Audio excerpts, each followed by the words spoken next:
Question number 10 है, कह रहा कि एक 80 मीटर चौड़ी सड़क के दोनों ओर आमने सामने समान लंबाई के दो खंभे लगे हैं। मतलब एक 80 मीटर चौड़ी सड़क है, ये है आपका 80 मीटर, ठीक है, मान लेते हैं ये हो जाएगा आपका सड़क। कह रहा कि ये जो सड़क है ना, ये 80 मीटर चौड़ा है, 80 मीटर ये चौड़ा सड़क है। कह रहा कि सड़क के दोनों ओर इधर भी और इधर भी समान लंबाई के दो खंभे लगे हैं। तो ना मैं खंभा बना देता हूँ, ये एक खंभा इधर बना दिया, एक खंभा इधर बना दिया, और दोनों खंभों की लंबाई ना ये बराबर है। मतलब अगर ये 10 मीटर का होगा तो ये भी 10 मीटर का होगा, दोनों खंभों की लंबाई बराबर है। आगे सवाल में लिखा है, कह रहा है इन दोनों खंभों के बीच मतलब ये एक खंभा है, एक खंभा ये है, कह रहे इन दोनों खंभों के बीच में मतलब ये नहीं कह रहा कि मध्य में, है ना, बीच कहने का मतलब ये है इसका, इस खंभे और इस खंभे के बीच में होना चाहिए। तो इस खंभे और इस खंभे के बीच में होने का मतलब चाहे यहाँ पर हो जाए, चाहे यहाँ पर हो जाए, चाहे यहाँ पर हो जाए, चाहे जहाँ हो जाए। तो मैं मान लेता हूँ ना यहाँ पर हो, वो पॉइंट जो पॉइंट की बात कर रहे हैं ना, वो पॉइंट यहाँ पर है। कह रहा कि इन दोनों खंभों के बीच मतलब इन दोनों खंभों के बीच एक पॉइंट मान लिया मैंने, ये पॉइंट हो गया। ये पॉइंट इधर भी ले सकते थे, कोई ज़रूरी नहीं है कि यहाँ पर ले, तो यहाँ पर मैंने मान लिया। एक उसके बाद कह रहा कि खंभे सड़क के बीच में जो पॉइंट माने ना, इस पॉइंट से इस खंभे और इसी पॉइंट से इस खंभे के बीच का उन्नयन कोण क्रमशः 60 अंश और 30 अंश है।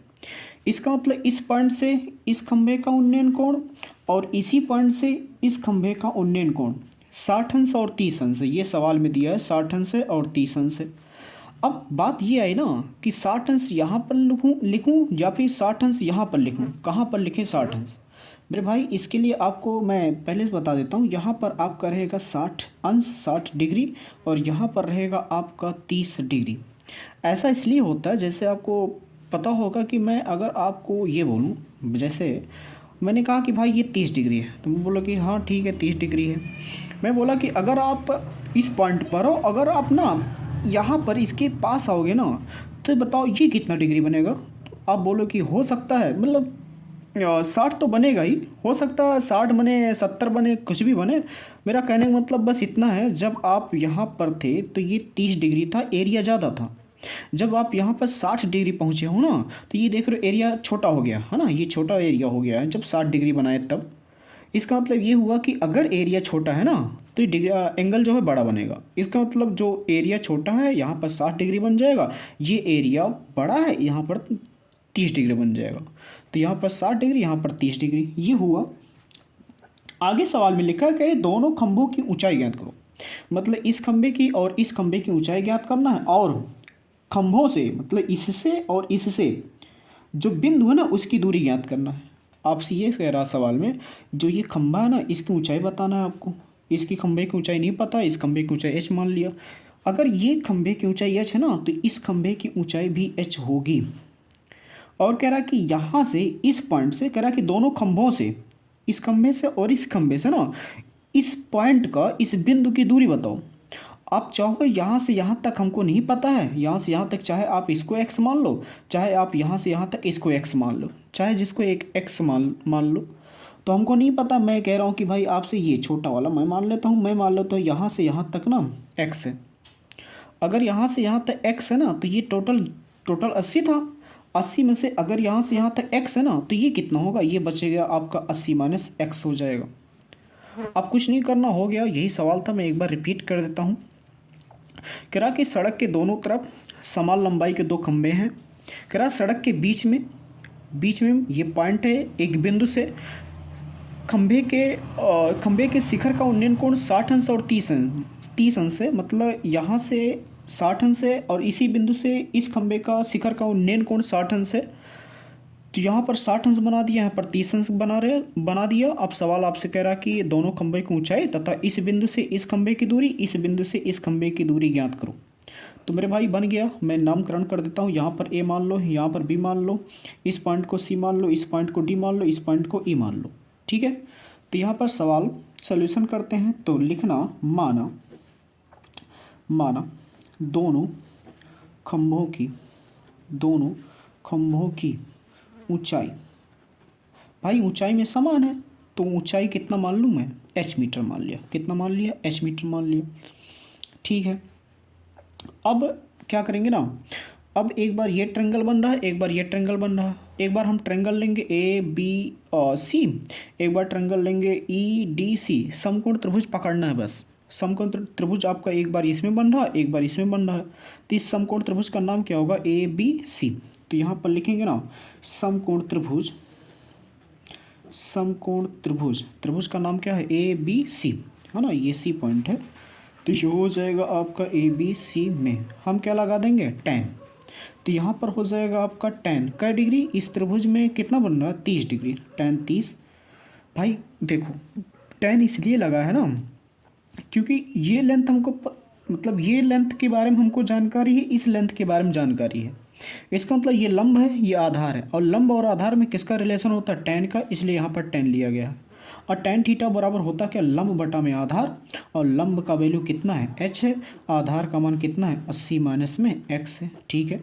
tan 30 का वैल्यू 1/√3, ये बराबर हो जाएगा h बटा में 80 माइनस में x। यहाँ से मैं इसको क्रॉस मल्टीप्लाई करवा दूंगा। तो यहाँ से क्रॉस मल्टीप्लाई करवाएंगे ना तो यहाँ से हो जाएगा 1 का गुणा 80 में, तो ये हो जाएगा 80, 1 का गुणा x में माइनस में x, h का गुणा √3 में, ये हो जाएगा h√3 या फिर h गुणे √3, ठीक है।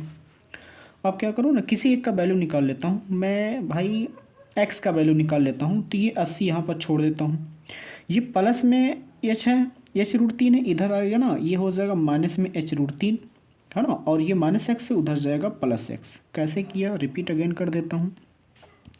80 था, 80 को रोक लिया, प्लस h√3 है, प्लस में है, इधर आके माइनस में हो जाएगा, और ये माइनस में है ना, उधर जाके प्लस में हो जाएगा। इसी को इक्वेशन फर्स्ट मान लो। आगे ना, आगे क्या करेंगे? अब की बार इस त्रिभुज को लिया था, अब की बार इस त्रिभुज को लेंगे। इस त्रिभुज का नाम क्या होगा? E D C, E D C. तो यहाँ पर हो जाएगा समकोण त्रिभुज, समकोण त्रिभुज क्या नाम होगा? E D C. तो ये हो जाएगा ई डी सी में, ठीक है। क्या लगा देंगे भाई? tan। तो यहाँ पर अब की बार tan कितना डिग्री? 60 डिग्री। तो यहाँ पर हो जाएगा tan 60 अंश बराबर लंब बटा आधार, लंब बटा में आधार।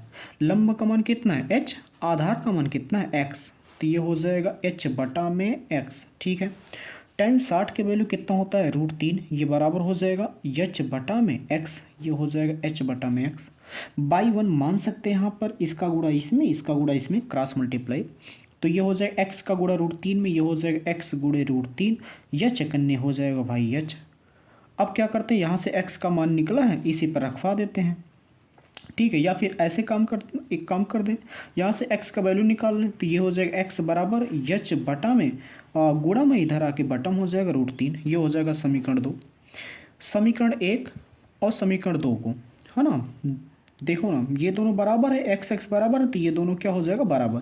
तो यहाँ पर मैं लिख दूंगा समीकरण 1 व 2 से, समीकरण 1 व 2 से ना, ये x है, ये x है, ये दोनों बराबर है ना। तो ये दोनों जब बराबर है, x बराबर, तो ये दोनों बराबर हो जाएगा। तो यहाँ से हो जाएगा h बटा में √3, ये बराबर हो जाएगा, किसके बराबर आएगा? 80 माइनस में h रूट में 3 भाई, ठीक है। बाई 1 लिख सकता हूँ। अब इसका गुणा इसमें, इसका गुणा इसमें, क्रॉस मल्टीप्लाई। तो यश का गुणा 1 में करेंगे, यश आएगा। अच्छा, √3 है, √3 का गुणा 80 में करेंगे, तो ये हो जाएगा 80√3 माइनस यश, तो भाई बाहर है, बाहर ही रहेगा। √3 का गुणा √3 में कितना आएगा? 3 आएगा। अब क्या करें ना, ये आपका h है, ठीक है, ये बराबर हो जाएगा 80√3 माइनस में 3 का गुणा h में, ये हो जाएगा 3h। अब क्या करें ना,